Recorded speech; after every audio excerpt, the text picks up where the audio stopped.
Ma, may sasabihin po ako sa inyo. Ano yon? Mukhang maganda. Masaya ka kasi eh. Sobrang saya talaga. Para akong nasa alapaap. Ano bang sasabihin mo? Nagaya na si Maynard ng kasal. Ay, binabati kita. Masaya ako para sa'yo, anak. Alam ko na matagal mo nang hinihintay na yayain ka ni Maynard. Salamat, Ma. Sabi niya sa linggo pupunta siya dito para formal na hingin ang kamay ko sa inyo. Sayang, wala na ang ama mo. Siguradong matutuwa yun dahil makakapag-asawa ka na. Huwag niyo naman pong palungkutin ang araw ko. Wala na po si Papa. Panira naman kayo Pasensya ka na, anak ha. Bigla ko kasi siyang naalala. Okay na, basta wala nang magbabanggit kay Papa. Matagal na naman siyang patay Tatawagan ko na ang mga kapatid mo para makapunta sila dito sa bahay sa linggo. Sige po, kayo na ang bahala. Siya nga pala, Ma. Sa pagkain, hintayin niyo ang ibibigay kong listahan. Dahil yun ang pinaka-espesyal na araw ko, dapat lang na lahat ng ihahanda niyo paborito ko. Ang pagiging sinungaling nagdudulot ng pinsala sa tiwala at relasyon sa mga taong nakapaligid sa iyo. Sa halip na magsinungaling, harapin ang katotohanan kahit gaano to kahirap. Magandang araw sa inyo, Miss Gwen, at sa lahat na masusugid niyong tagapakinig. Tawagin niyo na lang akong Francine. 30 anyos at kasalukuyang nagdadalang tao sa una naming anak ng asawa ko. May ilang buwan pa lang po mula nang matuklasan ko ang inyong channel at nagustuhan ko na ang mga kwentong inilalahad nyo. Kaya nainganyo na rin ako na ipadala ang sarili kong karanasan na may kinalaman sa kababalagan na nangyari sa akin.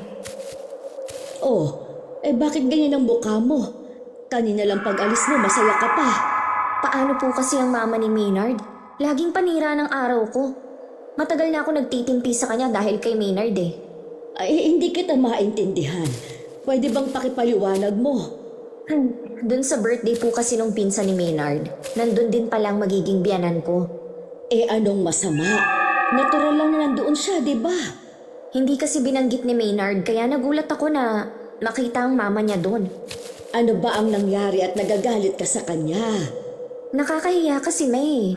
Kung makikita niyo lang ang ginagawa niya, nakakahiya talaga. Para siyang baboy. Walang tigil sa kakabalik sa lamesa para kumuha ng pagkain. Siya na lang ang pinagtitinginan ng mga bisita. Di ba? Malakas naman talagang kumain na magiging biyenan mo.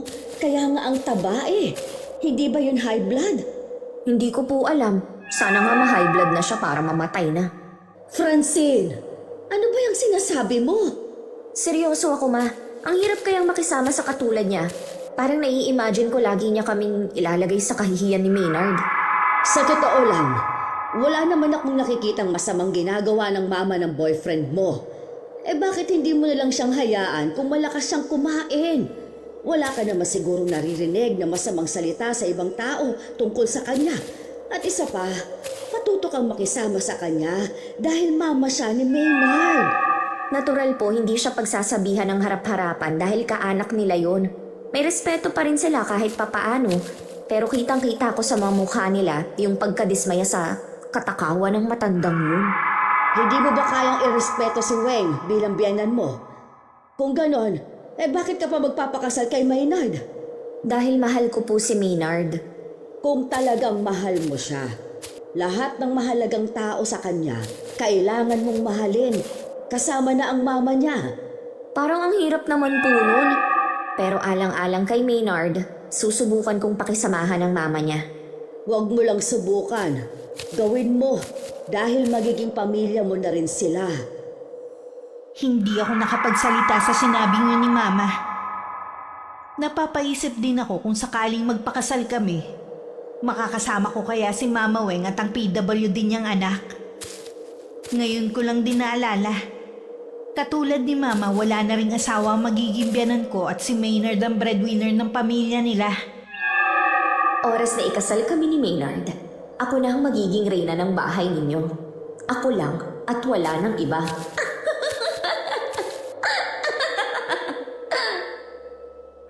Bago dumating ang araw ng pamamanhikan ni Maynard, ibinigay ko na kay Mama ang listahan ng mga pagkain na ihahanda niya. Tahimik naman niyang binasa yon bago tumingin sa akin. Baka hindi ko kayaning lutuin ang lahat ng ito, anak. Pwede bang humingi ako ng tulong sa mga malalapit nating kamag-anak? Pwede naman po, bayaran nyo na lang pagkatapos makapagluto at saka nyo na paalisin. Gusto ko kasi tayo-tayo lang ang nandito. Sige. Si Maynard ba hindi magdadala? Meron po, kaya lang sa lakas kumain ng mama niya. Baka po maubusan tayo. Mabuti na rin po na sobrang pagkain natin. Sige. Ako nang bahala sa mga ito. Aagahan kong pamimili bukas. Siya nga pala ma, yung barbecue, huwag niyo ilagay sa mesa ang para sa akin. Baka pati yun, malantakan ng matakaw kong biyanan. Itira niyo yung 20 peraso ha. Oo, ako nang bahala. Pinaka-paborito mo nga palang pagkain ng barbecue. Kaya nga ako ang naglista para lahat ng paborito kong pagkain matikman ko sa araw na yon. Iha, sana naman kapag nandito si Weng, pakitaan mo naman siya ng maganda. Wala naman akong magagawa kundi pakisamahan ng maayos ang magiging biyanan ko eh. Sana lang, huwag na niyang isama pa ang PWD niyang anak. Abay syempre, asahan mo nang kasama siya dahil pamilya sila ni Maynard. Hindi ko tuloy maiwasang mag-alala dahil sa ipinapakita mong ugali. Huwag niyong sabihin na nag-aalala kayo sa kanila kaysa sa akin. Alam ko naman na kaya mong pangalagaan ang sarili mo. Inaalala ko lang, baka kapag kasama mo na sila sa iisang bubong tratuhin mo ng hindi maganda. Baka yan pa ang pag-awayan ninyo mag-asawa. Kapag po ikinasal na kami ni Maynard, natural po na ako na ang priority niya, hindi na ang mama at kapatid niya. Sa akin na siya susunod. Gusto kong maging tahimik ang magiging buhay mo kapag nag-asawa ka. Hindi yung para kang naghahamon pa ng away. Noon pa kasi naiinis na ako sa mama ni Maynard. Kahit saan mo talaga siya dalhin, ang takaw niya. Puro pagkain na lang yata ang nasa utak niya eh. Napailing na lang si mama at saka siya tumalikod. Humalukip-kip naman ako at parang tukso pa na lumitaw sa utak ko ang itsura na magiging biyanan ko. Dumating na nga ang araw na pinakahihintay ko. Hindi ko inaasahang luluhod pa sa harapan ko si Maynard habang inilalagay ang singsing sa daliri ko. Mangiyak-ngiyak pa ako noon at halos hindi makapagsalita. Nagsisigawan naman sa tuwa sina mama, mga kapatid ko at kani-kanilang asawa. Isang matamis naman na oo ang sinagot ko kay Maynard. Dahil sa sobrang saya ko, hindi ako agad nakakain. Ma, pakilabas niyo na nga po yung barbecue. Ay naku anak, pasensya ka na. Kinuha na lahat ni Weng. Masarap daw kasi. Ano ma? Bakit niyo naman hinayaan? Hindi niyo ba itinago? Kasi nawala naman sa isip kong bilin mo. Nailagay kong lahat sa lamesa. Ano ba naman yan ma? Alam niyo naman na may bisita tayong matakaw eh. Hayaan mo na lang. Marami pa namang pagkain sa mesa yun na lang ang kainin mo. Yun ang gusto kong kainin sa espesyal na araw na to. Anong magagawa natin? Naubos na nga. Igagawa na lang kita ulit sa susunod na araw. Nakakainis talaga ang balyenang yan. Sana tumaas ang kolesterol niya sa katawan dahil sa pagkain niya ng barbecue ko. Huwag kang magsalita ng ganyan. Tsaka tigilan mong pag-irap sa kanya. Baka mamaya may makakita sa'yo. Ilang beses na lang akong huminga ng malalim para kalmahin ang nararamdaman kong ines. Nasa tabi pa rin ako ng mahabang mesa habang ang iba abala sa pakikipagkwentuhan at nag-e-enjoy sa pagkain. Sinulyapan ko na lang ang mga natirang pagkain. Hindi ko maiwasang sumimangot na halos wala nang natira sa niluto ni Mama. Oh, bakit parang nakasimangot ka dyan? Wala. Tapos na ba yung pakikipag-usap mo sa pinsan mo sa cellphone? Oo. Sabi pala ni Mama at ng kapatid ko, ang sarap ng luto ng mama mo, lalo na yung barbecue. Magaling talagang magluto ang mama ko. Sayang nga lang, hindi mo natikman yung barbecue. Yun din sana ang gusto ko eh. Kaya lang, naubos na pala.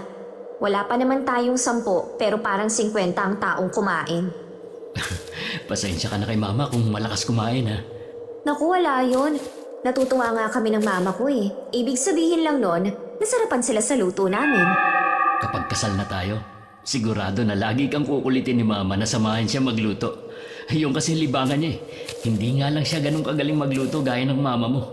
Gusto ko yan. Banding na rin namin ng mama mo. Sigurado na lalo kaming magiging malapit sa isa't isa. Sigurado din na makikigulo sa inyo si Mela. Mahilig din niya magluto kasama ni Mama.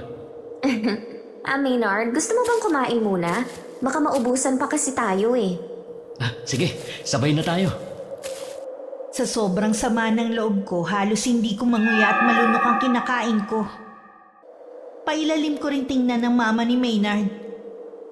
Hanggang magpaalam sila, bahagya lang ako nagsalita. At puro pilit ng ngiti lang ang ibinigay ko sa kanila. Nang yakapin ako ni Mama Weng, halos mapisa ako sa higpit ng yakap niya. Sa bahay ni na Maynard, masinsina naman siyang kinausap ng ina. Mukhang mabait ang magiging biyanan mo, iho. Lahat naman po sila mabait. Hindi ako sigurado kung guni-guni ko lang, ha? Pero nahuli ko kasing iniirapan ako ni Francine kanina eh. Bakit naman po niya gagawin yun? Baka nga nagkamali lang ako. Mukha naman siyang mabait. Kahit hindi kami masyadong nakakapag-usap ng matagal tuwing nagkikita sa mga okasyon. Sigurado po na magkakasundo kayo ni Francine. Pinag-uusapan nga namin kanina ang tungkol sa magiging banding nyo, ang pagluluto. Ang ibig bang sabihin dito kayo titira sa bahay? Oo naman po. Ayoko kasing iwan kayo ni Mela na kayong dalawa lang dito sa bahay. Ayos lang kaya kay Francine. Napag-usapan na po namin yun dati at naintindihan naman niya ako. Kung sakali na gusto niyong bumukod balang araw, magsabi ka lang at hindi ko naman kayo pipigilan. Kasama naman po talaga sa plano kong bumukod. Pero hindi pa muna ngayon. May petsa na ba kayo napupusuan ni Francine, ha? Gusto niya po mismong araw ng mga puso kami ikasal. 3 buwan na lang pala ang magiging preparasyon niyo. Kaya niyo bang asikasuhin yon? Pareho pa kayo may trabaho. May kaibigan pong wedding coordinator si Francine. Ibibigay lang po namin yung mga detalye sa kasal namin. At ang kaibigan niya na ang bahala sa lahat. Ang iintindihin na lang po namin yung isusuot na damit. Sabihan mo lang ako kung may maitutulong ako, ha? Kakausapin ko po si Francine. Baka kailangan niya nga ang tulong niyo. Excited na nga rin ang kapatid mo Sana ayos lang kay Francine na pupunta sa kasal niyo si Mela na nasa wheelchair. Wala pong problema doon. Iniisip ko kasi baka maraming bisita kayong balak imbitahin Sabi ni Francine baka nasa 150 to 200 ang mga bisita. Marami din yun Oo nga po. May ipon naman po kami kaya walang magiging problema sa gagastusin. At saka minsan lang kami kakasal Ililista ko na rin ang mga kamag-anak natin, ha? At saka ko ibibigay sa'yo. Opo ma. Mas mukhang excited pa kayo kaysa sa amin Syempre naman. Nasa 31 ka na. Dapat nga talaga na lumagay ka na sa tahimik. Sinabi ko kay Maynard na ako na ang bahala sa pag-aasikaso sa kasal. Sasabihan ko na lang siya kapag kailangan na niya magpasukat ng damit. Nakapili na rin ako ng simbahan at magiging reception ng kasal. Lahat naman ng sinabi ko, inayunan niya. Inabot pa niya sa akin ng listahan na ipinabibigay ng mama niya. Mga kamag-anak daw nila yon. Ang dami naman ng partido ninyo. Konti pa nga lang yan Yung iba, hindi kayang pumunta pero nagsabi daw kay mama na magpapadala na lang ng regalo. Sige, isasama ko na to sa listahan ng mga bisita. Siya nga pala, kilala mo ba lahat ng to? Yung iba lang. Sabi ni mama, manggagaling pa daw ang mga yan sa probinsya. Ganun ba? Kung ganun, sa hotel sila tutuloy niyan. Di gastos pa natin. Huwag kang mag-alala. Yung kapatid ni mama may maagang regalo sa atin. Siya na daw ang sasagot sa reception at kung saan sila tutuloy. May kaya kasi yon at walang anak. Tuwing may kakasal siyang pamangkin, lagi siyang may ambag. Ang swerte mo naman pala. May naalala nga pala akong itatanong sa'yo. Ano yun? Si Mela ba dadala sa kasal natin? Oo naman. Gusto ko nga kasama siya sa bridesmaids Ano ka mo? Nagbibiro ka lang, di ba? Hindi Gusto ko na maging parte ng kasal natin si Mela. Alam mo naman na PWD ang kapatid mo. Gusto mo bang maging katatawanan ng magiging kasal natin? Bakit naman magiging katatawanan? Alam ko na mahal mo ang kapatid mo. Pero intindihin mo naman na hindi siya pwede. Dapat nga nasa bahay lang siya noon para hindi na natin intindihin. Kinakahiya mo ba ang kapatid ko, ha? Hindi naman sa ganon. Nag-aalala lang ako para kay Mela. Baka mapagod lang siya hanggang sa matapos ang seremonya ng kasal natin. Hindi yun ang nakikita kong dahilan mo, Francine. Ano pa bang magiging dahilan ko? Sige nga. Nahihiya kang makita ng mga tao na PWD ang kapatid ko. Ako nga kahit kailan hindi ko siya ikinahiya eh. Dapat ganun ka rin. Noon mo pa siya dapat tinanggap. Tanggap ko naman siya bilang hipag ko eh. Huwag mo naman sanang masamain ang sinabi ko. Baka pati ang mama ko hindi mo rin tanggap dahil mataba siya. Ano ba yan? Kapatid mo lang ang pinag-uusapan natin. Bakit nasama na pati ang mama mo? Mabuti pa kung nag-aalangan ka sa kasal natin. Ngayon pa lang sabihin mo na. Baka naman ikaw ang nagdadalawang isip sa pagpapakasal natin. Noon pa, sigurado na akong ikaw ang babaeng gusto kong pakasalan. Ang gusto ko lang sana, tanggapin mo ng buo ang pamilya ko. Yun naman pala eh. Sigurado na rin ako sa'yo. Tanggap ko rin ang pamilya mo. Sige, ituloy mo na yung pagpaplano mo sa kasal natin. Mabuti naman, naliwanagan ka na rin. Para tuloy nawalan na ako ng gana na mag-asikaso sa kasal namin. Buong akala ko kasi mapapapayag ko siyang hindi na padaluhin sa kasal namin ng kapatid niya. Minsan na nga lang akong ikakasal. Sisirain pa ng kapatid at mama niya. Siguradong sila na lang ang pagtitinginan hanggang sa reception. Dahil ang mama niya daig pa ang patay gutom. Umalis na ba si Maynard? Dinamihan ko pa naman ang sinaing ko dahil akala ko dito siya kakain. Hinihintay daw po kasi siya ng mama at kapatid niya. Ganun ba? Kaya ba hindi na naman maipinta ang mukha mo? Akala ko kasi aayunan niya ako na wag nang papuntahin sa kasal namin ng PWD niyang kapatid. Kaya lang nagalit pa siya sa akin. Kahit naman sino kasi magagalit sa gusto mo mangyari. Ayoko lang kasing mapahiya kami sa mga bisita. Wala namang nakakahiya. Pamilya sila ni Maynard. Mas nakakahiya yung inaasal mo. Hindi pa man kayo kasal, gusto mo na silang alisin sa buhay ng boyfriend mo. Humanda sa akin ang mag-inang yun. Babawi ako sa kanila. Kung ano man yung binabalak mo, huwag mo nang ituloy. Baka mas matinding karma pa ang bumalik sa'yo. Hindi naman po totoo yan. E di sana, marami ng masasama ang nakarma. Anong hindi totoo? Baka kapag nangyari na sa'yo tsaka ka magsisi na hindi ka nakinig sa'kin. Pwede ba ma, tigilan niyo na ako? Pinapainit niyo lalo ang ulo ko eh. Ano bang nangyayari sa iyong bata ka, ha? Bakit ba naging mainitin ng ulo mo? Pati ako na mama mo, inaaway mo na rin. Sorry ma, na-stress lang din siguro ako dahil sa paghahanda sa kasal namin ni Maynard. Nakakapagod pa rin kahit may wedding coordinator kami. Naiintindihan naman kita, pero sana huwag mong pagurin ang sarili mo. Baka maapektuhan naman ang kalusugan mo niyan. Huwag po kayong mag-alala. Iniingatan ko naman ang sarili ko. Hindi yata ako papayag na mukhang losyang sa darating kong kasal. Nasisiguro ko na ikaw ang pinakamagandang bride sa araw na yon. Salamat ma. Lagi niyo talagang pinalalakas ang loob ko. Samantala, matamlay naman na umuwi si Maynard sa kanila. Pabagsak pa siyang naupo sa sofa nila at saka ipinikit ang mga mata. Lumabas naman ng kusina ang mama niya nang maramdaman na dumating na siya. Galing ka na ba kina Francine, anak? Opo ma. Parang pagod na pagod ka. Naghapunan ka na ba sa kanila? Hindi pa po. Inaalok ako ni Francine pero mas gusto kong dito kumain kasabay kayo ng kapatid ko. Kumusta naman ang pag-uusap niyo ni Francine? Naibigay mo na ba yung listahan ng mga bisita natin, ha? Opo, naibigay ko na. Ayos na po ang lahat. Bakit tingin ko sa'yo may pinoproblema ka? Kasi po nagkaroon lang kami ng pagtatalo ni Francine kanina. Tungkol naman saan? Sige, sabihin mo na.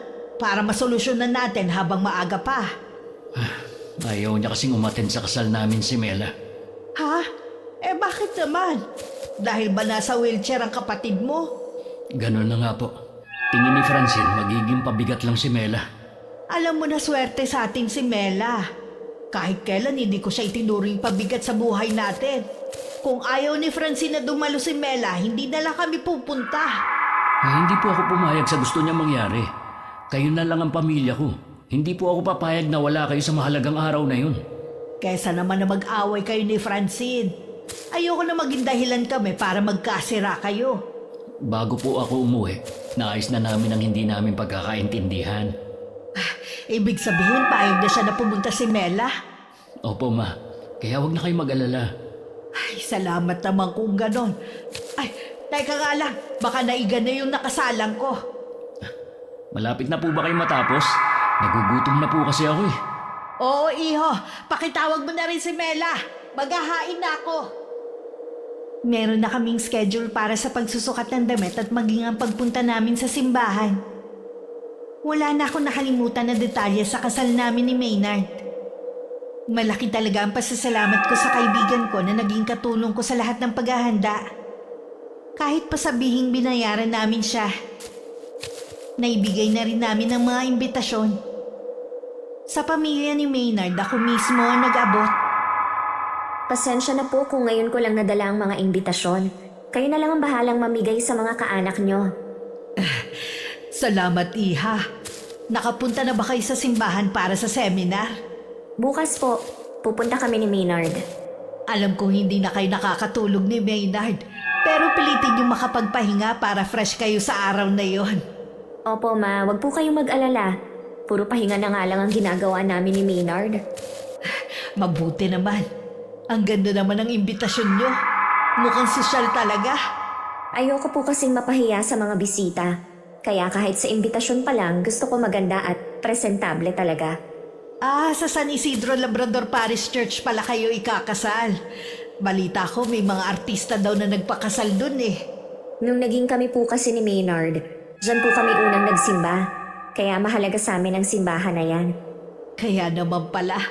Paano po ma? Kailangan ko nang umalis. May lakad pa po kasi ako eh. Sige Iha, mag-iingat ka ha. Mas doble ang excitement na nararamdaman ko na may halong kaba rin sa araw ng kasal ko. Talagang pinaghandaan ko yun at hindi ako papayag na merong sumira. Dumating ang araw ng kasal. Binilinan ko na lang si Mama Weng na mag-arkila na lang sila ng van at ako na lang bahalang magbayad. Pero sabi niya sasabay na lang sila sa mga kamag-anak. Mas maaga rin silang pumunta ng simbahan pero pagdating nila doon, wala namang kaayos-ayos ang loob nun at wala din ng ibang bisita. Hindi kaya nagkamali tayo ng simbahan na pinuntahan? Dito ka lang, Mela ha. Magtatanong lang ako kung ito nga ba ang simbahan kung saan ikakasal ang kuya mo. Pakitawagan mo na rin ang dalawa ha. Halos mangiyak-iyak naman si Mama Weng na makumpirma na tama ang simbahan na pinuntahan nila. Pero hindi dun gaganapin ang kasal. Nagtataka na ang mga kamag-anak niya kung ano ang nangyayari. Sinadya rin naming iwan ang mga cellphone namin ni Maynard sa hotel kung saan kami tumutuloy para walang istorbo sa araw na yun. Natapos ang kasal na ni isa sa kapamilya ng asawa ko na ngayon ang hindi nakadalo. Ano kaya nangyari kina Mama? At sa iba pa naming kamag-anak na aating sa kasal natin? Di ba pinapuntahan ko na sa pinsan ko sa inyo? Sabi ni Rika, hindi na daw makakadalawang mama mo dahil may sumpong ang kapatid mo. Kung kailan kasal natin, saka pa siya nag-inarte. Sana matapos na ito. Gusto ko na muna silang puntahan. Pwede ba, wag mo naman sirain ang araw na to. Alam mo ang pagod ko sa pag-aasikaso sa kasal natin, tapos gusto mo na agad matapos? Hindi rin naman ako masaya dahil wala ang mama at kapatid ko. Sandaling oras na lang naman eh. Ngumiti ka naman dyan. Nakakahiya sa mga bisita natin. Nakakapagtaka lang talaga na ni isa sa kanila walang pumunta. Samantalang kinumpirma pa ni Mama na pupunta ang mga kamag-anak namin na nasa probinsya. Dapat siguro hindi na tayo nag-hotel. Sa bahay na lang sana. Para kasabay ko na sina Mama pagpunta sa simbahan. Teka lang ha, tinatawag ako ni Mama. Mukhang importante. Hinila naman ako ni Mama malayo sa mga bisita. Mahigpit ang pagkakahawak niya sa braso ko na halos bumao na ang kuko niya. Bigla tuloy akong kinabahan na baka nalaman na niya ang ginawa ko. Bakit po ba? Tumawag sa akin si Balay. Ano ang ginawa mo? Hindi ko po kayo maintindihan. Huwag ka na magkaila. Mapapahiya ka lang kapag hindi ka pa umamin. Ano po bang sinabi sa inyo ni Mama Weng? Maling simbahan ang napuntahan nila. Nalaman pa nila na hindi naman kayo doon ikakasal. Aba, malay ko po sa kanila. Bakit naman sa ibang simbahan sila nagpunta? Ang tanda na nila para maligaw pa. Sinadya mo talaga silang iligaw. Nakakahiya sa mga kamag-anak ni Maynard na galing pa ng probinsya. Ano na lang ang sasabihin nila sa atin? Hindi ko nga po alam kung anong nangyari. Huwag niyo nga pong sirain ang araw na to. Ikaw mismo! Ang sumira sa sarili mong kasal! Ang sama mo! Babalik na po ako kay Maynard. Bahala na po kayo sa ibang bisita. O sige, huwag kang umamin.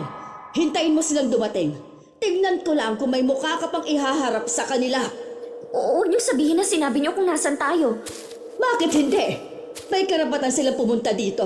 May ambag din ang pamilya ni Maynard sa kasal ninyo. Baka magkagulo lang dito dahil sa ginawa niyo. O anong gusto mo? Magsinungaling din ako sa balai ko, ha? Mas gusto niyo pa palang mapahamak ako, ganun ba? Sa sama kasi ng ugali mo, ayan ang napapala mo. Oras na gumawa sila ng skandalo dito, kayo ang may kasalanan. Hindi ko kayo mapapatawad. Inayos ko muna ang sarili ko bago ako bumalik kay Maynard. Pinagpapawisan din ako ng malamig at ramdam ko ang panginginig ng kamay ko. Parang gusto ko na lang tuloy matapos ang okasyon kesa na mamapahiya ako sa mga bisita. Mabuti na lang tapos na kami magpakuha ng litrato. Ayos ka lang?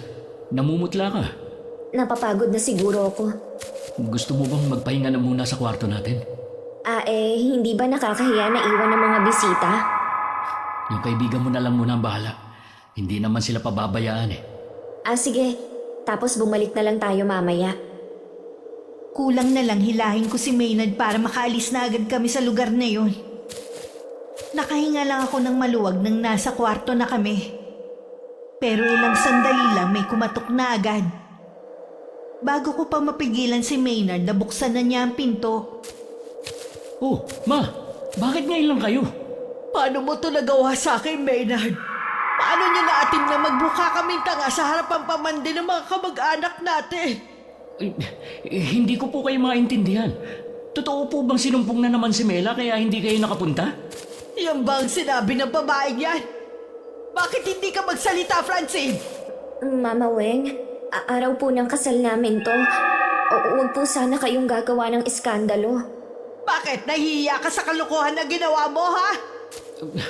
Ano ba nangyayari dito? Francine, pwede ba magpaliwanag ka?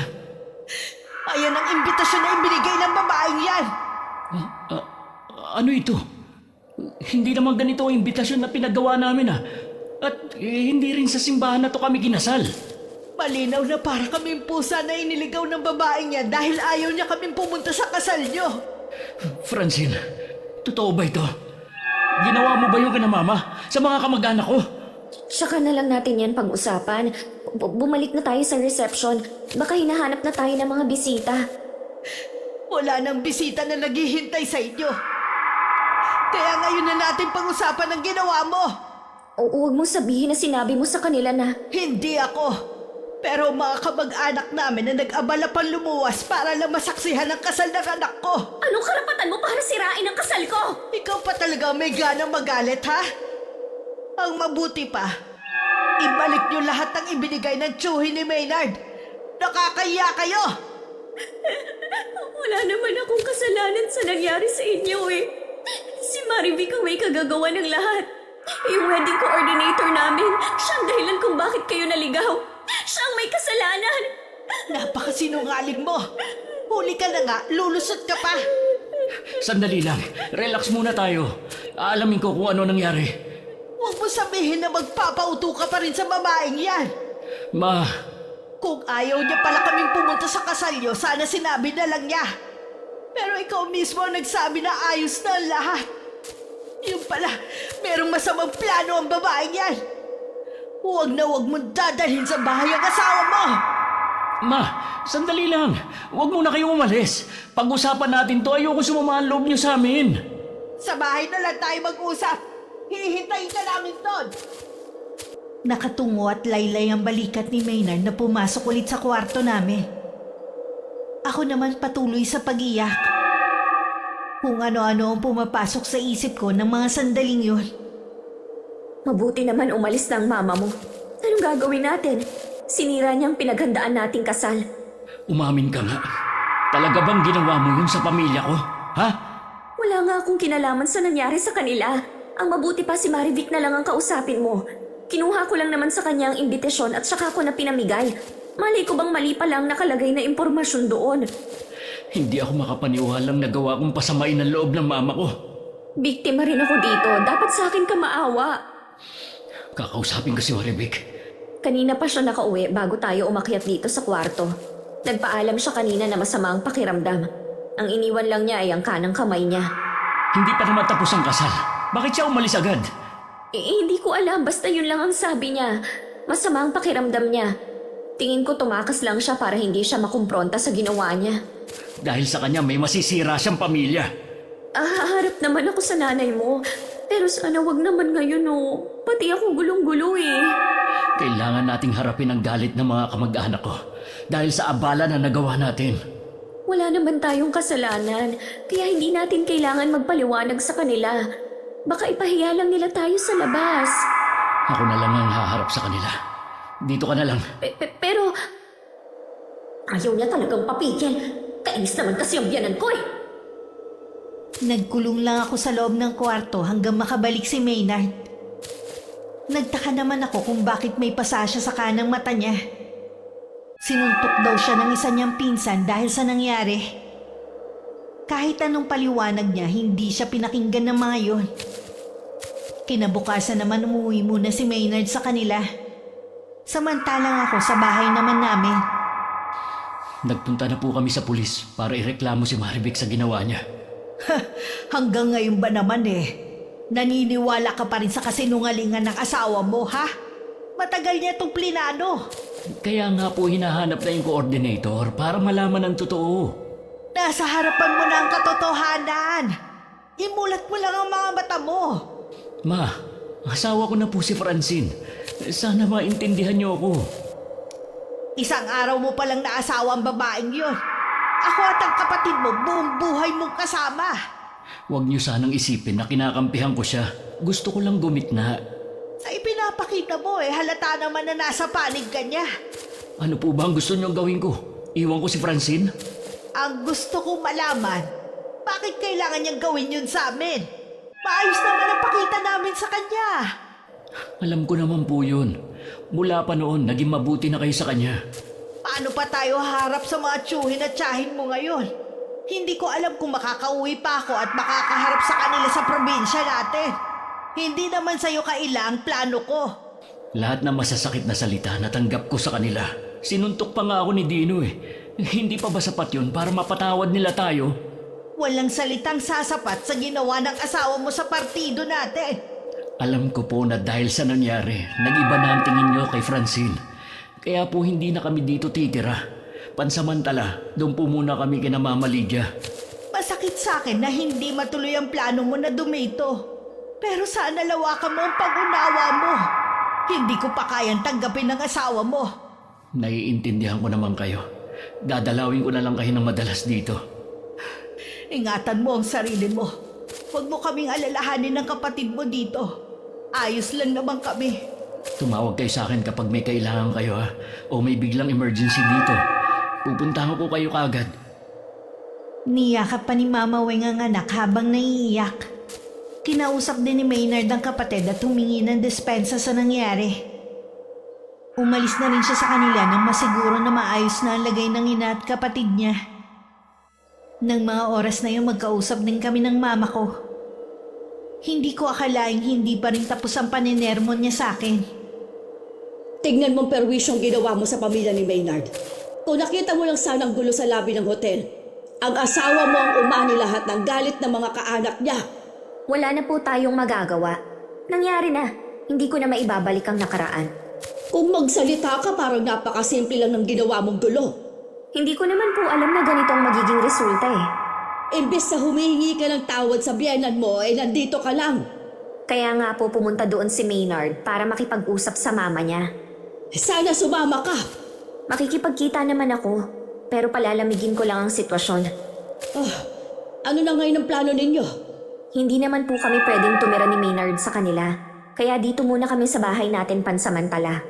Wala namang problema sa akin. Pero matanda na ako, Francine. Huwag mo naman sanang iasa sa akin ang lahat. Mas gusto ko pa rin na nakabukod kayo. Nag-usap na rin po kami ni Maynard. Bubukod din kami. Mabuti naman kung ganon. Pasensya na kayo ma ha, kung pati kayo nadamay sa problema. Maiiwasan sana ito kung hindi ka nagplano ng masama laban sa pamilya ng asawa mo. Huwag na nga po natin pag-usapan to. Lilipas din naman to eh. Iba na ang panahon ngayon. Pwedeng lumipas nga pagdating ng panahon, pero tatatak na sa mga taong nakasaksi ang ginawa mo, sa mga taong nasaktan mo. Nagkibit-balikat lang ako sa sinabi ni Mama. Nang mapag-isa sa kwarto ko, inayos ko na lang ang mga damit namin ng asawa ko sa cabinet. Mas gusto ko sanang tumira sa kanila dahil mas malaki yun kumpara dito sa bahay namin. At umaasa akong kay Maynard mapupunta yun balang araw. Nabanggit rin kasi niya na balak na umuwi ng mama at kapatid niya sa probinsya at doon na manirahan. Ngayon siguradong nagbago na ang isip ni Mama Weng. Mabuti naman dumating ka na. Kumusta ang pakikipag-usap mo kay Mama Weng? Masama ang loob sa akin, pati mga kamag-anak namin. Tinanggap mo na nga ang galit ng kaanak nyo. Sinuntok ka pa ng pinsan mo. Ano pa bang gusto nila? Sa palagay mo sapat yun para maibsan ang kahihiyang ibinigay natin sa kanila? Ano pa bang ikinagagalit nila? Yung pera ba na ambag nila? Ibabalik naman natin ah. Ba dapat lang na ibalik natin yun agad sa kanila? Huwag kang mag-alala. Bukas na bukas din papasok na ako sa trabaho. Huwag na natin ituloy ang honeymoon natin. Naiisip mo pa ba yan sa sitwasyon natin? Natural. Bagong kasal lang tayo eh. Tsaka na yan, kapag tapos na ang problema natin. May balita ka na ba kay Marivic? Oo, wala pa eh. Baka nagtatago na yon. Talaga bang gumagawa ka ng paraan para mahanap ang kaibigan mo? Oo naman oh. Ano bang akala mo? Kailangan mo siya mahanap para malinis ang pangalan mo.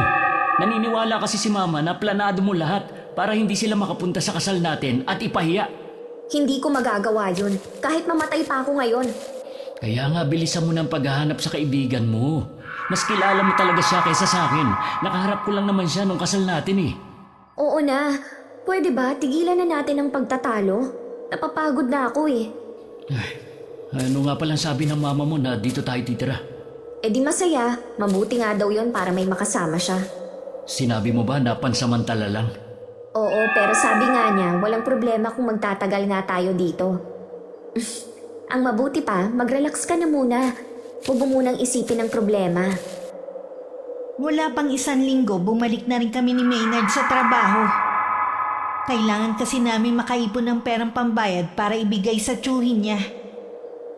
Unang araw pa lang ng pagbabalik ko sa trabaho, kakaiba na ang tingin na binabato ng mga kasama ko sa akin. Akala ko naman nagtatampo lang dahil hindi ko sila inimbita sa kasal ko. Hanggang nung lunch break, lumapit ang isa sa mga naiinis sa akin dahil naungusan ko siya sa trabaho. Si Minda. Akala ko dito lang sa trabaho masama ang ugali mo. Kahit pala sa totoong buhay. Tigilan mo ko ha. Baka hindi ako makapagpigil sa'yo, masungal-ngal ko yung malaki mong bibig. Ganyan ba talaga magsalita ang mga tao may pinag-aralan ha? Parang salitang kanto ang lumalabas sa bibig. Ano ba kasi ang kailangan mo sa akin ha? Relax ka lang. Kaya lang ako lumapit para ipakita sa'yo ang viral na video tungkol sa'yo at sa ginawa mo sa pamilya ng groom mo nung kasal nyo. Grabe ka pala talaga ah. Ayan oh, kalat na sa Facebook. Hindi totoo yan. Huwag mo nang itanggi. Yung mga katrabaho natin na inibita mo, nagsabing totoo yan. Hindi ko matagalan ng mapanghusga nilang tingin kaya tumayo na lang ako at hindi na tinapos ang pagkain ko. Marami din bulong-bulungan ako naririnig. Kahit ang boss ko parang nag-iba ang tingin sa akin. Para tuloy gusto kong lumubog sa kinatatayuan ko ng mga sandaling yun. Ilang sandali rin ako nagkulong sa banyo hanggang kumalma ko. Buisit talaga. Kasalanan to ng mama ni Maynard at ng PWD niyang kapatid. Sinira ninyo ang kasal ko. Hanggang matapos ang oras ng trabaho ko at makauwi ako ng bahay para akong lutang. Pakiramdam ko lahat ng tao kilala ang pagmumukha ko dahil sa iskandalong nangyari. Nandyan ka na pala. Magkasabay ba kayo ng asawa mo? Nauna na ako sa kanya. Oh, bakit parang masama na naman ang araw mo? Alam niyo po ba yung kumakalat sa Facebook? Ano ba yun? Alam mo namang hindi ako mahilig mag-Facebook. Kaya lang ako may cellphone dahil kailangan ko ng pangtawag. May kumakalat tungkol sa kasal namin ni Maynard. kung anong nangyari nung araw na yon. Ang ipinagtataka ko, detalyado lahat. Kaya alam kong merong nagpakalat nun. Sino kaya ang gagawa nun? Sino pa ba? Hindi ang pamilya ni Maynard. Mahirap magbintang basta-basta, iha. Hindi ako nang bibintang lang. Nasisiguro ko sila lang ang gagawa nun. Mga walang ya talaga. Francine! Sumusobra na talagang lumalabas sa bibig mo. Hindi ka na ba talaga matutong mahiya, ha? Bakit? Totoo naman ah. Mga walang ya sila. Sinira nila ang kasal ko. Walang dapat sisihin kundi ikaw mismo. Sige, magwala ka dyan nang makita ni Maynard. Gusto ko lang naman maging maayos ang kasal ko eh. Maging maganda sa mata ng mga bisita. Sa pagligaw sa mga taong mahalaga sa asawa mo. O tingnan mo tuloy ang naging resulta. Sa kagustuhan mong maging perpekto ang kasal, ang dami mong naperwisyo at may nasaktan ka pang tao. Ano pong gagawin ko? Aminin mo ang kasalanan mo kay Maynard at humingi ka ng tawad sa biyenan mo at hipag. Hindi pwede. Makaiwan ako ni Maynard. Anong gusto mo? Ibang tao magbayad sa kasalanan mo? Alam mo na walang kasalanan si Marivic. Dinamay mo pa yung tao na nagtatrabaho lang. Basta, wala kong aaminin. Ay pues, bahala kang lumalay ang problema mo na ikaw rin naman ang may kagagawan. Naabutan ako umiiyak ni Maynard. Labis naman nag-aalala ang asawa ko sa akin. Sinabi naman ni Mama ang dahilan ng pag-iyak ko. May hinala ako na pamilya mo rin ang may kagagawan. Bakit kumalat yun? May nakita nga akong post ng kapatid ko. Naglalabas siya ng sama ng loob sa account niya.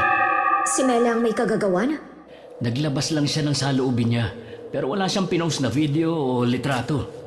Anong karapatan ng kapatid mo na sirain tayo? Problema ng pamilya inilalabas niya? Ano bang gusto niya makakuha ng simpatsya? Tapos tayo ang lalabas na masama. Wala na tayong magagawa. Hindi natin kontrolado ang mga tao sa social media. Wala ka man lang gagawin, ha? Huhupa din yan. Huwag na lang natin pansinin. Palibhasa kasi hindi ikaw ang napapahiya sa trabaho. Napapahiya din ako. Kung alam mo lang kung anong sinasabi nila sa akin. Tama naman sila eh. Sarili kong pamilya, daig pa pusang iniligaw sa mismong kasal ko. Kulang na nga lang magtakip ako ng mukha para walang makakilala sa akin. Kung makapanghusga sila, akala mo mga santong walang nagagawang mali. Wala naman silang alam sa totoong nangyari. Pamilya ko talaga ang biktima rito. Sila ang napahiya. Kaya ba gumaganti sila sa atin? Nasa kanila na yun. Hindi naman natin sila pwedeng bawalan sa gusto nilang gawin eh. Pagsabihan mo ang kapatid mong inutil. Wala na nga siyang silbi, pero wisyo pang ginagawa niya. Francine, huwag ka munang tumalikod. Nag-uusap pa tayo. Ako na ang humihingi ng pasensya sa inasal ni Francine. Kailangan na talaga makita kung nasan si Marivic para malinis na ang pangalan namin. Buding kasi ang paniniwala ng iba naming kaanak na magkasabwat kami mag-asawa sa nangyari. Sa totoo lang po, ayoko nang ipagtanggol ang sarili ko sa mga bintang nila. Huwag kang mawala ng pag-asa. Maaayos din ang problema ninyo. Sa tingin ko po, ito ang problema na walang solusyon, kundi panahon na lang ang makapagsasabi. Siguro nga. Sana huwag kang magagalit sa anak ko. Biktima rin po ang anak niyo ng kaibigan niya. Pagpasok ko ulit sa trabaho, kapansin-pansin ang pag-iwas ng mga kasamahan ko sa akin. Harap-harapan din akong pinariringgan ni Minda at ng mga kasama niya. Hindi man lang iniisip ng mga to na mas mataas ang posisyon ko sa kanila. Bago umuwi, tumawag sa akin si Maynard at sinabing gagabihin siya ng uwi. Dadaan daw muna siya sa bahay nila. Si Mela po, Nasa kwarto niya. Alam niya kasing darating ka kaya nagkulong na siya. Ma, pwede niyo bang pagsabihan si Mela na tigilan ang pagpo-post sa account niya nang tungkol sa nangyari? Lalo lang kasing gumugulo ang sitwasyon. Sige, sasabihan ko siya. Pero hindi ako nangangako na titigil na siya. Hanggang ngayon kasi masama pa rin ang loob ng kapatid mo. Naiintindihan ko naman po siya. Pero sana maintindihan din niya. Naapektuhan na talaga kami sa mga sinasabi ng mga tao sa amin. Huwag na nating pag-usapan yan. Alam mo na ba ang pinapasabi sa'yo ng Tio Ernest mo? Alam ko po na hindi pa naman niya kailangan ng pera. Bakit naman po niya kami ginigipit? Ikakasal na rin kasi ang isa mong pinsan. Siguro doon niya ibibigay. Wala akong ganong kalaking halaga. Pero hahanap ako ng paraan. Sana po, kausapin niyo siya na bigyan pa kami ng palugit. Huwag mo sa akin sabihin niya kundi sa tiyuhin mo. Ang problema po, lagi naman siyang galit. Hindi mo naman siya masisisi. Pagod na akong magpaliwanag, ma. Tutulong ang tiyuhin mo para mahanap agad si Marivic. Malalaman mo rin ang totoo na si Francine lahat ang may pakana. Bakit ba ganyan na lang ang galit niyo kay Francine? Dapat siyang tinatanong mo niyan at hindi ako. Aalis na po ako. Wala rin naman mangyayari sa pag-uusap natin eh. Kasi nga bulag ka sa asawa mo. Hindi kita pinalaki at pinag-aral para maging sunod-sunuran lang sa babaeng yon. Sana nga po magpakita na si Marivic. Siya lang po ang makakapagbigay linaw sa lahat. Sinabi naman sa akin ni Maynard ang paniningil ng tiyuhin niya at ang plano nitong pahanap si Marivic. Sa narinig ko, bigla akong nakaramdam ng takot. Tumalikod na lang ako sa asawa ko at nagkunwaring may inaayos. Bakit ba kasi gusto pang bawiin ni Tio Ernest mong pera? Di ba regalo na niya sa atin yon? Oo nga, kaya lang hindi sila nakapunta. Tsaka yung tungkol kay Marivic, sa pagkakaalam ko nasa probinsya na nila. Sumama na daw yun sa asawa niya. Dating sundalo si Tio Ernest. Alam niya kung paano hanapin ang taong nagtatago. Bakit ba kasi hindi na lang sila tumigil? Tapos na naman kasi eh. Gusto lang nila malaman ang totoo. Kahit nga malaman pa nila ang totoo, anong gagawin nila? Sige nga, ipapakulong nila si Marivic? Maibabalik pa ba ang nakaraan ha? Hindi naman na, kaya mabuti pang pabayaan na lang nila yung tao. Pabayaan na lang natin sila, Tio Ernest. Basta wala na tayong aksyon na gagawin. Maghintay na lang tayo. Yung pera na sinisingil, saan tayo kukuha? Maglo-loan na lang siguro ako para mabayaran na. Malaki rin yun ah. Alam ko, kailangan na din kasi. Sabi ni Mama, ikakasal na yung isa kong pinsan. Baka doon ibibigay. Ay, pera na nga, naging pato pa. Bakit kasi kailangan pa nating ibalik eh? Alam mo ang dahilan. Basta babayaran ko yun para wala na silang masabi. Ilang gabi na akong hindi makatulog. Balisa din ako sa trabaho. Ilang beses na nga ako nakatanggap ng warning sa boss ko dahil sa pamali-mali kong ginagawa. Isang pagkakamali na lang pwede na akong matanggal. May problema na naman ba sa trabaho? Last warning na sa akin kanina ng boss ko. Ilang beses na kasi ako nagkakamali sa ginagawa kong trabaho eh. Hindi kasi ako makapag-focus. Tumawag din ang ate mo kanina. Ang gusto nila, bumukod na kayo ni Maynard. Ano ba sila? Sumabay pa. Alam naman nilang problemado pa kami. Kailangan pa naming unahin bayaran ng tiyuhin ni Maynard. Kukuha daw kasi ng kasambahay ang ate mo para hindi na ako kumilos dito sa bahay. Akala naman ni Ate Rhea lumpo kayo na hindi na makakilos. Matanda na rin ako. Hindi ko na rin kaya ang mga trabaho dito sa bahay. Ay ultimo kasi mga damit ninyo, ako pa rin ang naglalaba. Maliit na tulong nyo na lang sa akin yon, Ma. Pasensya ka na, Iha. Yun kasi ang gusto ng mga kapatid mo. Bakit ba atat na atat kayong paalisin kami dito, ha? Dahil hindi ko na rin matagalan ang ugali mo. Kung hindi pa kayo aalis, mismo mga kapatid mo ang magsusumbong kay Maynard ng totoong iniligaw mo ang pamilya niya para hindi makapunta sa kasal niyo. Ngayon yung gawin yun sa akin? Dahil napakasama mo na. Hindi ko alam kung saan mo nakuha ang ugaling yan. Samantalang lumaking mababait ang mga kapatid mo. Mabait din naman kami ng papa mo. Saan ka ba nagmana, ha? Basta ang alam ko, iisang dugo lang ang nananalaytay sa mga ugat natin. Pareho naming hindi namalayan ang pagdating ni Maynard. Nagtataka naman ako kung bakit umuwi na siya maaga pa naman.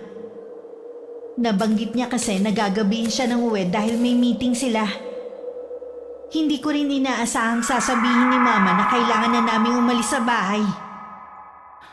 Akala ko ba ayos lang sa mama mo na dumito tayo? Sabi mo pa nga, natutuwa siya na may kasama sa bahay na to. Nagsinungaling si Francine sa'yo. Alam niya sa umpisa pa lang na hindi kayo pwede dito. Mga kapatid niyang nagpagawa ng bahay na ito kaya sila ang mas may higit na karapatan dito. Sige po, Ma. Maghahanap na po kami ng malilipatan. Paano tayo uupa? Igipit nga tayo ngayon. Bahala na. Gagawan ko na lang ng paraan. Ma, maawa ka naman sa amin oh. Ang dami pa naming problema. Sawang-sawa na rin akong intindihin ka. Hindi ka naman nakikinig sa akin eh. Grabe ka pa kung sagot-sagutin ako. Hindi ko alam na meron kayong hindi pagkakaunawaan ng mama mo. Huwag kang maniwala sa kanya. Nagsisinungaling lang siya. Ako pa talagang pinalalabas mong sinungaling, ha? Sige, bahala na kayong mag-usap dyan. Bakit ba ganun ka makipag-usap sa mama mo? Sumusobra na kasi siya eh. Kahit na, mama mo pa rin siya. Hindi man lang siya makaintindi. Kahit mga kapatid ko, masyadong makasarili. Malalampasan din natin to. Magtiwala ka lang. Sana nga. Dahil pagod na ako sa puro problemang kinakaharap natin. Pagkatapos ng pangyayaring yun, lalong lumala ang relasyon namin mag-ina. May palagay kasi ako na nasusulsulan ng mga kapatid ko si Mama. Tuwing wala si Maynard, lagi kami nagtatalo. Lalo kasing umiinit ang ulo ko kapag kinukumpara niya ako sa mga kapatid ko na mababait. Para tuloy gusto kong magrebelde na lang. Isang hapon, galit na umuwi si Maynard. Kulang na lang maglabas siya ng apoy sa mga mata sa pagkakatitig sa akin. Nakausap ko si Marivic. Alam ko ng totoo. Alam ko na kung anong ginawa mo. Totoo nga sinasabi ng pamilya ko. Noon pa, planado mo na ang lahat. Maynard, hayaan mo akong magpaliwanag. Nagsisinungaling lang si Marivic. Sa akin ka maniwala. Tumigil ka na nga! Kaya siguro galit sa'yo ang mama mo at ang mga kapatid mo dahil sa ugali mong yan. Hindi mo ako madadaan sa pag-iyak mo. Maynard, Francine, anong nangyayari dito? Dinig na dinig sa labas ang pagtatalo niyo ah. Alam ko na po ang ginawa ng anak niyo sa pamilya ko. Nakikiusap ako sa'yo, Maynard. Pag-usapan niyo ito ng mahinahon. Ang gusto ko lang malaman kung bakit niya yun ginawa. Pinagtanggol ko pa naman siya. Dahil ba malakas kumain ang mama ko at nasa wheelchair ang kapatid ko? Yung ba ang dahilan ng anak niyo? Magtapat kayo, Mama Lydia. Alam niyo ba ang plano ng anak niyo? Nalaman ko lang nung nasa reception ng kasal na tayo. Nagtataka kasi ako kung bakit wala ni isa sa pamilya mo ang nakarating. Pinagmukha mo kaming tanga. Hanggang ngayon, ginagago mo pa rin ako kung hindi ko pa mismo nakausap si Marivic at marinig sa kanya ang lahat. Maniwala ka sa akin. Gawa-gawa lang nila yan. Hindi ko magagawa sa pamilya mong ibinibintang nila sa akin. Hanggang kailan ka magkakaila? Umami na nga mama mo eh. Tama na, anak. Para matapos na ito, humingi ka na lang ng tawad sa lahat ng naperwisyo at nasaktan mo. Kung hihingi ba ako ng tawad sa pamilya mo, hindi mo ako iiwan. Dapat nga hindi kita pinakasalan eh. Kung nalaman ko lang na mas maaga ang ugali mo, hindi ko itutuloy ang pagpapakasal sa'yo. Maawang ka sa akin. Huwag mo ako iiwan. Hindi ko alam kung kaya pa kitang patawarin sa ginawa mo. Bakit hindi? Mag-asawa na tayo. Hindi mo ako pwedeng basta nalang talikuran ang pangako mo sa harap ng altar. Tama si Francine, iho. Ang pinagbuklod ng Diyos ay hindi pwedeng basta na lang maghihiwalay dahil lang sa isang problema. Problema na mismong anak niyo ang may gawa. Alam kong masama ang ginawa niya, pero sana ayusin ninyo ang pagsasama ninyo. Bakit ba hindi ko agad nakita ang tunay mong kulay? Bakit naging bulag ako? Sa bahay pa rin kami nakatira pero hindi na katulad dati ang samahan namin ni Maynard. Para akong estranghero sa kanya. Kahit anong gawin ko o sabihin, hindi niya ako pinapansin. Lalo pang nagngit-ngit ang kalooban ko nang makita ko ang mga post niya sa account niya kasama ang pamilya sa kasal ng pinsan niya. Hindi na nga niya ako isinama, hindi man lang nagpaalam sa akin. Kaya nung umuwi siya, hindi ko na napigilang kumprontahin siya. Ano bang akala mo sa akin ha? Tau-tauhan lang? Ano ba problema mo? Hindi mo na nga ako pinapansin, hindi ka pa marunong magpaalam sa akin. Bakit hindi ka man lang nagsabi sa akin na pupunta ka sa kasal ng pinsan mo? Kahit sabihin ko sa'yo, hindi ka naman pwedeng sumama. At nagpaalam ako kay Mama Lydia. Dapat sa akin ka nagpaalam, hindi kay Mama. Alam ko naman na hindi ka papayag eh. At isa pa, pagkakataon ko na rin to para maayos ang pamilya namin na muntik na masira nang dahil sa kagagawan mo. Hindi pa rin ba matapos-tapos ang issue na yon, ha? Nagdurusa na nga ako eh. Hindi niyo pa rin makalimutan. Hindi ka nga marunong humingi ng tawad eh. Sa pagtrato mo sa akin, hindi na ako hihingi ng tawad kahit kailan. Eh di wag, bahala ka na sa buhay mo. At total, nag-uusap na naman tayo ngayon. Babalik na ako sa bahay namin. Paano ako? Mag-asawa pa rin naman tayo eh. Pwede kang sumama pero tanggapin mo ang galit ni Mama at ng kapatid ko. Baka mas matindi pang maging trato nila sa akin kesa sa'yo. Wala na akong magagawa kung ayaw mo. Gusto ko rin bumawi sa kanila dahil sa hindi makataong ginawa mo. Parang hindi na ikaw ang dating Maynard na minahal ko noon. Ang bilis mong magbago. Ay sana alam mo kung bakit. Kahit anong pigil ko na wag umalis si Maynard, bumalik pa rin siya sa bahay nila. Naiwan naman akong sugatan at talunan. Nabaliwala lahat ng paghihirap ko para magkaroon ng sariling pamilya. Ilang araw ko rin pinag-isipan ang gagawin ko. Sa sandaling to, buo na ang loob ko sa pakikipagkita kay Mama Weng at Mela. Pero pagdating ko sa kanila, ang kapatid lang ni Maynard ang naabutan ko. Nakapasok ako dahil nasa akin pa rin ang duplicate ng susi na ipinatago sa akin ng asawa ko. Nagkaroon kami ng mainit na pagtatalo na naging dahilan para itulak ko siya. At mahulog siya sa wheelchair at mabagok ang ulo. Mela! Mela! Gumising ka! Diyos ko po! May dugo! Anong gagawin ko? Lagot ako nito kapag naabutan ako ni Maynard o ni Mama Weng. Hindi dapat nila ako maabutan dito. Sana tuluyan ka na lang mamatay. Makaganti man lang ako sa inyo. Mabilis akong umalis sa bahay nila. Palingalinga pa ako sa takot na may makakita sa akin. Mabuti na lang pagdating ko sa amin, wala pa si Mama. Bumalik ako sa kwarto at saka nahiga. Alam kasi ni Mama masama ang pakiramdam ko. Talaga namang may sinat ako ng araw na yun kaya hindi ako nakapasok sa trabaho. Pagdating ni Mama Weng sa kanila, napasigaw na lang siya nang makita ang nakahandusay na katawan ng anak sa sahig. Agad siyang humingi ng tulong para madala agad sa ospital si Mela. Ma, kumusta si Mela? Ginagamot pa siya ng doktor. Malaki kasi ang sugat sa ulo niya. Matapang si Mela. Alam ko malalampasan niya to. Dapat hindi ko na lang siya iniwan mag-isa. Sana hindi to nangyari sa kanya. Lagi niyo naman siyang iniiwan mag-isa noon eh. Wala naman nangyayari. Oo nga. Naisip ko tuloy na baka hindi aksidente ang nangyari. Malalaman po natin pagkagising ni Mela. Sana naman magising na siya agad. Malakas talaga ang kutob ko na may iba pang nangyari. Huwag na po kayo mag-isip ng kahit ano. Baka mamaya kayo naman ang magkasakit. Hindi ko maiwasan, iho. Kung tama ang hinala natin, hindi ko mapapatawad ang gumawa nito sa kapatid mo. Makaraan ng ilang sandali, kinausap na sila ng doktor at sinabing ligtas na ang hipag ko sa panganib. Kinabukasan pa siya nagkamalay at si Mama Weng lang ang nagisnan niya. Nagulat talaga ang biyanan ko nang malaman ang buong pangyayari. Nang araw na yun, sumugod ang biyanan ko sa bahay namin. Balae!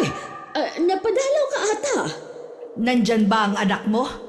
Oo. Kahapon pa siya hindi pumapasok dahil masama ang pakiramdam. Kahapon pa siya masama ang pakiramdam? Napakagaling talagang umarte ng anak mo, no? Teka lang, Balae. Ano na naman ba ang ginawa ng anak ko? Bakit galit ka na naman sa kanya? Muntik nang patayin ng anak mo si Mela. Mabuti na lang nakauwi agad ako ng araw na yon at nadala siya sa ospital. Imposible ang sinasabi mo. Narinig mo naman, may sakit mula pa kahapon si Francine. Hindi ako naniniwala. At wag mong palalabasin na sinungaling ang anak ko. Wala naman akong sinasabi na sinungaling ang anak mo. Baka nagkamali lamang siya. Hindi magagawa ng anak kong ibinibintang mo. Ilabas mo na lang kasi siya. Nandito na ako, Mama Weng. Mabuti naman nagpakita ka na.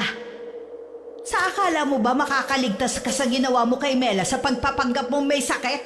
Kahapon pa po masama ang pakiramdam ko. Ano po bang nangyari kay Mela? Pumunta ka raw sa bahay na galit na galit. Nag-away kayo at saka mo siya itinulak. Dahilan para mabagok ang ulo niya. Ang mama ko po ang magpapatunay na nandito lang ako kahapon. Sa galing mo magsinungaling, baka pati siya nauto mo na rin. Bahala na po kayo kung ayaw niyong maniwala sa akin. Hindi lang po si mama ang magpapatunay na nandito lang ako kahapon at hindi umaalis. Hindi talaga. Sa ginawa mong to, hindi ko na to palalampasin pa. Kung hindi ka aamin, may paraan ako para lumabas ang katotohanan. Nakikiusap po ako sa inyo. Umalis na kayo. Sige na, Balae. Bumalik ka na lang kapag magaling na si Francine. Hindi ko na kailangan bumalik. Sapat na sa akin ang alam ko na nagsisinungaling ang anak mo. Inalalayan naman ako ni Mama na makaupo. Kanina pa ako nakakaramdam ng hilo dahil sa sama ng pakiramdam. Para din akong kinakapos sa paghinga. Buwisit talagang matandang yon. Buti umalis na siya. Balang araw, tatanda ka rin. Hindi ka dapat nagsasalita ng masama sa biyenan mo. Tatanda man ako, hindi naman ako magiging tulad niya. Sino kaya ang umatake kay Mela? Kawawa naman. Mabuti hindi malala ang nangyari. Malay ko, ayan na naman kayo eh. Imbis na sa akin kayo makisimpat siya, sa kanila kayo naaawa. Huwag ka naman magalit, Iha. Natural lang naman na mag-alala ko, lalo na at ikaw ang pinagbibintangan. Minsan lang naman ako nagsinungaling. Akala naman niya lagi ko nang ginagawa. Huwag mo na lang pansinin. Sige na, bumalik ka na sa kwarto mo. Baka mamaya mabinat ka pa. Ma, Oh, bakit? nagbanta si Mama Weng. Hindi kaya ipakulong nila ako? Wala naman silang ebidensya na ikaw ang umatake kay Mela. At saka nandito ka nga sa bahay kahapon. Kaya huwag kang matakot pa. Hindi ko pa rin maiwasang matakot. Habang mag-isa sa kwarto ko, panay ang dasal ko na sana hindi nila ako isumbong sa pulis. Nadala lang ako ng matinding galit kaya ako yung nagawa kay Mela. Nang sumunod na araw, inaasahan kong gagaling na ako pero lalong lumala ang sakit ko. Kahit nakahiga, umiikot pa rin ang paningin ko. Inumin mo na ito, baka dito ka mahiyang. Nahihirapan po akong huminga, Ma. Teka, bubuksan kong bintana para makapasok ang hangin. Pakiramdam ko po may sumasakal sa akin. Nahihirapan po akong lumunok. Pati nga anak. Bakit parang may bakat ang leeg mo? Saan mo ito nakuha? Hindi ko po alam. Hindi naman ako umalis sa higaan ko. Kapag hindi pa rin bumuti ang pakiramdam mo ay dadalhin na kita sa ospital. Sobrang init din po ng loob ng katawan ko na parang sinisilaban. Sobrang taas kasi ng lagnat mo. Kukuha lang ako ng planggana na may tubig at bimpo. Hindi ko alam kung paano sasabihin kay Mama na pakiramdam ko may iba pa kaming kasama dito sa bahay. Ramdam ko kasing may mga matang nagmamasid sa akin. May pagkakataon ding naririnig ko siyang bumubulong malapit sa tenga ko. Habang mag-isa, nararamdaman ko na naman siya. Sino ka ba? Magpakita ka kung sino ka man. Francine, sinong kausap mo? Alam ko po man na may iba pa tayong kasama sa bahay na to. Lagi niyang pinagmamasdan ng mga kilos natin. Dito ka na lumaki at nagkaisip. Walang multo o di natin kauri ang namamahay dito. Kung meron man, sana noon pa sila nagparamdam.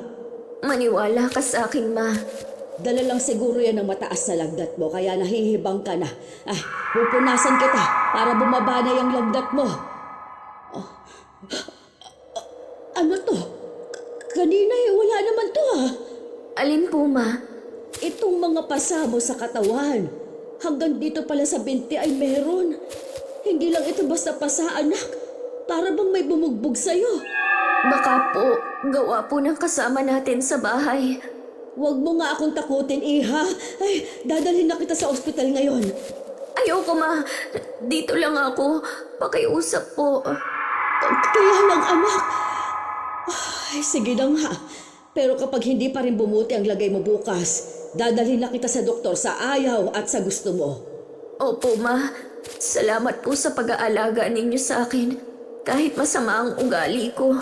Patawarin mo sana ako kung nasabihan kita ng mga masasakit na salita. Mahal ko kayong lahat ng mga kapatid mo. Gusto ko lang kasi kitang turuan ng leksyon na makita mo ang mga mali mong ginagawa. Kaya lang, naisip ko na mali ang paraan ko. May anino po sa likod ninyo. Ha? Francine, sigurado ka ba, anak? Francine! Nawalan siya ng malay. Nagdedeliri na yata ang batang ito at kung ano-anong sinasabi. Paglingon ni Mama, wala naman siya nakitang anino. Pero napansin niya na bukas ang pinto. Sa pagkakatanda niya, isinara niya yung pagpasok kanina. Napalakas pa nga ang pagkakasara niya. Kaya nagtataka siya kung paano nabuksan yun. Napaantanda na lang bigla si Mama. Magdamag din niya akong binantayan. Nang magising ako, tumingin na lang ako sa kisame. At napako na dun ang mga mata ko. Gusto mo bang kumain, anak? Nagluto ako ng sopas kanina. Ayoko po, Ma. Paano kang lalakas niyan kung hindi ka kakain? Normal lang temperatura mo. Kailangan mo lang talagang kumain. Wala po talaga akong gana, Ma. Ikukuha na lang kita ng gatas. Huwag mo kong iwan, Ma. Sandali lang naman ako Please, Ma. O sige, dito lang ako sa tabi mo. Huwag ka na matakot. Iniisip din kaya ako ni Maynard. Siguro, naguguluhan lang siguro siya sa ngayon. Habang nandito ako sa bahay, parang ang dami kong naiisip na mali kong ginawa. Ang sama ko, Ma. Tama kayo. Ang sama ko. May pagkakataon pa namang ituwid ang lahat ng pagkakamali mo. Ma, ako nga po ang tumulak kay Mela. Nang umalis kayo ng araw na yun, lumabas din ako at nagpunta ako sa bahay nila. Gusto ko lang sanang makipag-usap kay Mama Weng. Kaya lang po kung ano-ano na mga sinabi ni Mela sa akin. Ipapakalat pa daw niya lahat ng ginawa ko. Kaya bigla pong nagdilim ang paningin ko. Mabuti at hindi mo siya napatay. Kinatigan ka pa rin ng Diyos para hindi magkasala. Hindi na po nila ako mapapatawad. Ma, lalo na si Maynard. May karapatan naman silang kamuhian ako Ang mahalaga, nagsisisi ka na sa mga nagawa mo. Bakit kasi laging nasa huli ang pagsisisi? Masyado kong nabulagan sa nararamdaman ko. Masyado kong naghahanap ng perpektong tao at mga bagay. Samantalang ako, marami ding kapintasan. Ganun talaga. Ang mahalaga naman, matuto tayo sa lahat ng mga pagkakamaling nagawa natin. Kinuha ko pa ang kamay ni Mama at dinala ko sa pisngi ko. Hinaplos naman niya ang ulo ko hanggang makatulog ako. Nang mahimbing na ako, lumabas muna sandali si Mama. Pagbalik niya, may nakita siyang aninong nakatayo sa tabi ng higaan ko. Mabilis na gumapang ang kilabot sa buong katawan niya. Kahit natatakot, mas nanaig sa kanya ang protektahan ako. Saan po kayo pupunta? Bakit kayo nakabihis? May kailangan lang akong puntahan tao na makakatulong sa paggaling mo. Ang ate mo muna ang magbabantay sa'yo. Okay na po ang pakiramdam ko ngayon. Pakiramdam ko bumabalik na ulit ang lakas ko. Hindi tayo pwedeng magpakampante, anak. Nasisiguro ko na hindi pangkaraniwan ang sakit na dumapo sa'yo. Ano po ang ibig ninyong sabihin? Pagbalik ko na lang, tsaka ko ipaliliwanag sa'yo. Sige po, Ma. Ay bakit kaya wala pang ate mo? Sabi niya kanina papunta na siya. Ma, pwede niyo po bang puntahan si Maynard pagkatapos ng lakad niyo? Gusto ko lang po siyang makausap. Sige anak, pupuntahan ko rin siya. Oh, may kumakatok. Baka ang ate mo na yan. Dumating nga ang ate ko. Bumakas agad sa kanya ang labis na pag-aalala sa akin. Hindi din siya umalis sa tabi ko gaya ng bilin ni Mama. Bigla tuloy ako nahiya dahil sa mga ipinakita kong masama sa kanya. Isang kakilalang albularyo ang pinuntahan ni Mama. Dinala niya ang litrato ko at damit na hinubad. May hinala na kasi si Mama sa totoong nangyayari sa akin. Pagkaraan ng ilang sandali, umalis na rin siya at tumuloy sa bahay ni na Maynard. Mama Lydia, kayo po pala. Pasensya ka na kung pumunta ako ng walang pasabi. Okay lang naman po. Kumusta po kayo? Si Francine? Maayos naman ang lagay ko. Si Francine, may sakit siya ngayon. Hindi pangkaraniwan ang sakit na basta na lang dumapo sa kanya. Dinala niyo na po ba sa ospital? Hindi doktor ang makapagpapagaling sa kanya dahil sa sumpa kaya siya naghihirap. Hindi ko po kayo maintindihan. May kumukulam kay Francine. Tanging mama mo lang ang nagbanta sa kanya noon at pagkatapos, nag-umpisa ng lumala ang kalagayan niya. Hindi po magagawa yun ng mama ko. Mabait po siya. Kahit gaano pa kabait ang isang ina, oras na masaktan ng kanyang anak, lahat kayang gawin. Nauunawaan ko sa bagay na yan si Balae, pero sana maunawaan rin niya ang nararamdaman ko. Walang ina na kayang tiisin ang paghihirap ng anak. Pakisabi sa kanya, meron akong kakilala na magaling na albularyo. Mas malakas sa kapangyarihang itim na taglay ng taong inutusan niya. Kung lahat ay kaya niyang gawin, gayon din ako. Huwag na sanang umabot sa ganon. Parang alam ko na po kung sino ang nilapitan ni Mama. Isang kamag-anak namin sa probinsya. Kakausapin ko po ang mama ko. Maraming salamat, iho.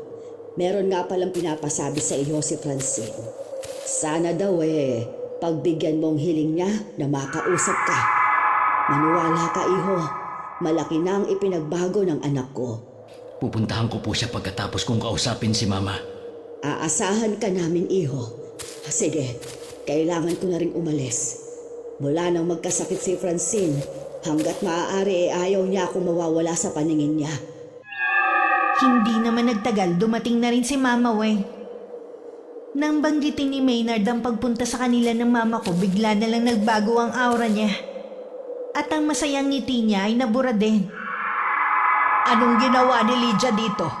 Alam niya na kayo nagpapakulam kay Francine. Lumapit ba kayo kay Chapas? Tama lang ang nangyari sa babaeng yun. Muntik na niyang mapatay ang kapatid mo. Oo nga, pero hindi pa rin tama ang ginawa niyong pagganti. Kanino ka ba talaga kampe, ha? Wala po akong kinakampihan. Ayoko lang na mas lumala ang alitan sa pagitan niyo ng asawa ko. Sabi din ni Mama Lydia, nagbago na si Francine. Naniniwala ako na nagsisisi na siya. Kaya nakikiusap ako sa inyo, Ma. Ipabawi niyo na kay Chapas ang sumpa niya. Hindi ko gagawin yon. Kailangan magbayad ang asawa mo sa lahat ng ginawa niya sa atin. Lalo na sa amin ng kapatid mo. Sabi ni Mama Lydia, may kilala siyang magaling na albularyo. Mas higit na magaling kaysa kay Chapas. Huwag niyo naman pong hayaan na mapahamak din ang kapatid niyo. Alam niyo ang pwedeng mangyari sa kanya oras na ibalik ng manggagamot ang sumpa sa kanya. Bakit ba lagi na lang nagwawagi ang mga masasama? Hindi, Ma. Laging nagwawagi ang mabuti. Dahil sa nangyari kay Francine, napag-isip-isip niya ang mga maling nagawa niya. Alam ko na hindi kayo likas na masama. Nadala lang kayo ng galit dahil sa nangyari kay Mela. Sige na nga. Kakausapin ko na si Ate Paz. Alang-alang sa'yo. Alam kong mahal mo si Francine. At masasaktan ka kapag may masamang nangyari sa kanya. Salamat, Ma. Alam ko na mas mangingibabaw pa rin sa inyo ang kabutihan. Pakisabi kay Balay at kay Francine na patawarin nila ako. Unti ko nang mailagay sa kamay ko ang batas. Mabait si Mama Lydia. Hindi siya galit sa inyo. Nauunawaan daw niyang nararamdaman yung galit dahil pareho lang kayong ina. Ilang oras na lang magdadapit hapon na. Nakakaramdam na naman ako ng matinding kaba. Pinilit kong bumangon at saka sumandal. Marami pa rin pasa ang buong katawan ko at sumakit din ng mga to. Pati mga mata ko parang gustong lumuwa. Sa tindi ng kabog ng dibdib ko, halos hindi na ako makahinga. Kanina pa dumating si Mama at may ginagawa ng sa kusina. Ma! Ma! Ay, bakit, Iha? May kailangan ka ba? Dito na muna kayo sa tabi ko. Nagugutom ka ba o nauuhaw kaya? Wala po akong gusto. Umayos ka ng higa mo. Babantayan kita hanggang makatulog ka. Parang meron sa loob ng tiyan ko, Ma. Oh, ano bang nararamdaman mo? Parang may gustong lumabas. Ang sakit. Huwag ka mag-alala. Matatapos na rin ang nararamdaman mong paghihirap. Alam ng albularyo ang kailangan niyang gawin. Ano po ba ang sakit ko? Bakit kayo sa albularyo lumapit? Anak, may kumukulam sa'yo. Kaya pala ang hirap ipaliwanag ng nangyayari sa akin. Sigurado na matindi ang galit sa akin ng taong yon. Manalig ka lang. Hindi ka niya pababayaan. Pinagsisisihan mo na rin ang mga mali mong nagawa. At yon ang mahalaga. Malinis na ang iyong puso. Wala nang nananahan na galit. Hindi na ako nakapagsalita pa dahil pakiramdam ko na uubusan ako ng hangin. Parang mapupunit din ang katawan ko sa tindi ng kirot. Pakiramdam ko para akong mahuhulog sa mataas na lugar. Ang naaalala ko bago ko mawalan ng malay, boses ng lalaki. Nagising akong meron nag-uusap malapit sa akin. Pagmulat ko ng mga mata, nasa tabi ko ang maluhaluhang si Maynard. Kumusta na ang pakiramdam mo? Magaan na. Magaling ka na, anak. Binawi na sa iyong sumpa. Salamat sa Diyos. Hindi niya ako pinabayaan. Patawarin mo sana ang mama ko. Siya kasi nag-utos sa kapatid niya para kulamin ka. Nadala lang siya ng galit niya sa'yo. Pakisabi kay Mama Weng, hindi ako galit sa kanya. Kung hindi nangyari to sa akin, baka hanggang ngayon hindi ako magbabago. Patawarin niyo din ako sa lahat ng perwisyo at sama ng loob na ibinigay ko sa inyo. Kalimutan na natin ang nangyari. Ang mahalaga, wala nang galit sa mga puso niyo. Mas madali kasi magpatawad kapag wala nang kinikimkim na galit. Maynard, tuluyan mo na ba akong iiwan? Hindi kita iiwan at wala akong planong iwan ka kahit kailan. Gusto ko na magsimula muli tayo. Salamat at bumalik ka. Wala na akong mahihiling pa. Nang makabawi ako ng lakas kasama si Maynard, pinuntahan namin ng mama niya. Humingi ako sa kanila ng tawad at maging sa hipag ko. Buong puso naman nila akong pinatawad. Ang natutunan ko sa karanasan kong ito maging mapagkumbaba. Tanggapin ang pagkakamali at matutong humingi ng tawad. Walang perpektong tao, bagay o relasyon. Kailangan lang makontento at mahalin ng mga taong nasa paligid natin. Dahil hindi habang buhay nandyan sila. Maraming salamat po. At sa wakas, mapapakinggan ko na rin ang sarili kong kwento sa channel nyo, Miss Gwen. God bless po sa inyo. Wakas.